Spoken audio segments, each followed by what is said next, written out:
Okay, I said I was going to keep making videos every time I got cheesed.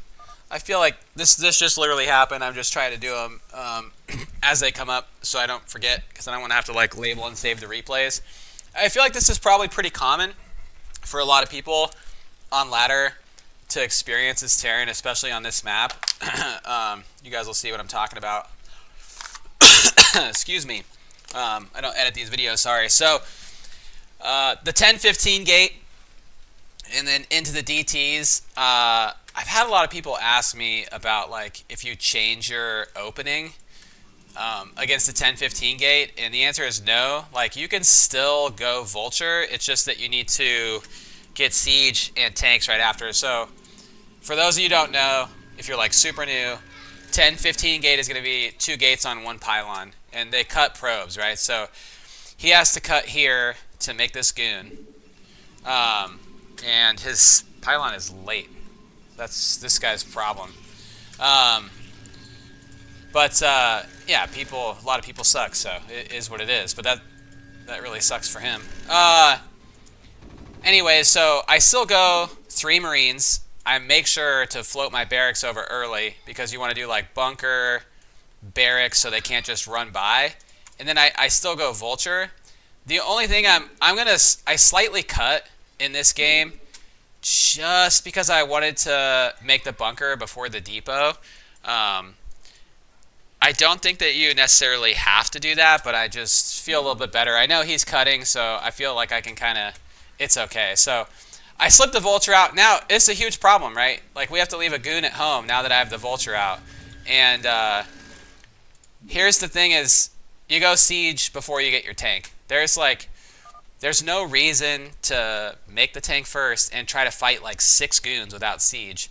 So just get siege first, and then when your tank is here, like by the time it comes out of the factory and gets here, you'll just siege it, and you're good to go. So I try to go back in with the vulture. I've already got the SCVs ready. That's the other thing, and I did make a 4th Marine, so if in case he tries to run in, I can do more damage to the goons. Because a lot of times, you'll siege your tank, they'll try to run 6 goons in and grab it.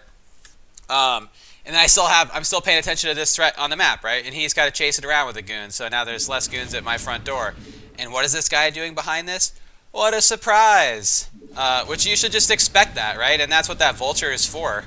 That vulture is going to find that. So that's basically it, man. Like, keep your tank far enough away. Like, don't put it here. Don't put it down here and run over and grab it. And then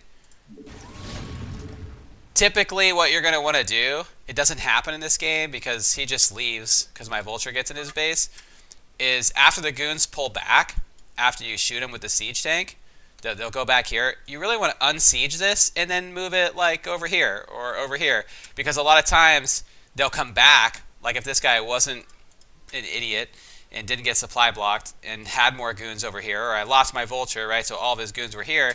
If I just leave this tank here, he goes back here, then he waits till he has 8 goons, and he knows where the tank is, so he just runs in and grabs it. So you want to unsiege it when they back off and move it somewhere else that they can't, so they don't know exactly where it is when they run back in, right? So that's one thing. And then that's why you need this vulture, man. Like, I needed to know if there is a nexus. I suspected it was DTs anyways. So, the second I realize it's DTs, I throw down the eBay. I would have had time, even if he was still stayed in the game.